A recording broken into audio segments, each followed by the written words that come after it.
Alright, so you're on the hunt for a new smart TV but stuck between Google TV and VIDAA? I totally get it. Let's break down the essentials and find out what's best for you. First up, Google TV. Think of it as your smartphone, but on your TV. You get access to the Google Play Store, which means thousands of apps, tons of games, and almost any streaming service you can think of. Plus, it's super smart. It learns what you like, recommends shows, and integrates perfectly with your Google devices. The latest update even brings Gemini, letting you control and explore your TV with just your voice.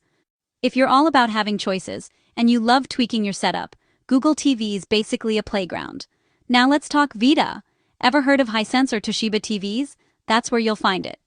VIDAA is all about speed, and I mean lightning fast.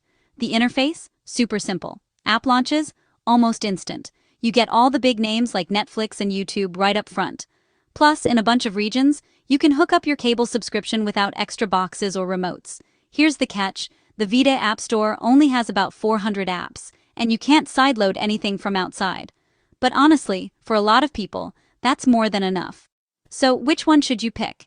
If you want the biggest app library, smart home features, and the latest AI bells and whistles, go with Google TV. But if you just want to turn on your TV and start watching, no fuss, no waiting, VIDAA's simplicity and speed can't be beat. In the end, it's all about what fits your lifestyle.